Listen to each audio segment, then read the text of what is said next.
तपस्या धारण की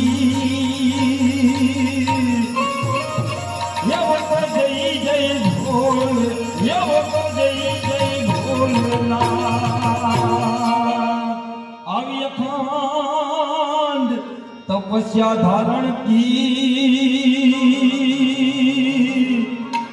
વાલા જય જય ભોલેનાથ હજી પણ આપણે રામના પદ ગાસી સંતો એમ કે છે કે જે જીવ આમ મૃત્યુ લોકમાંથી છૂટીને જાય ને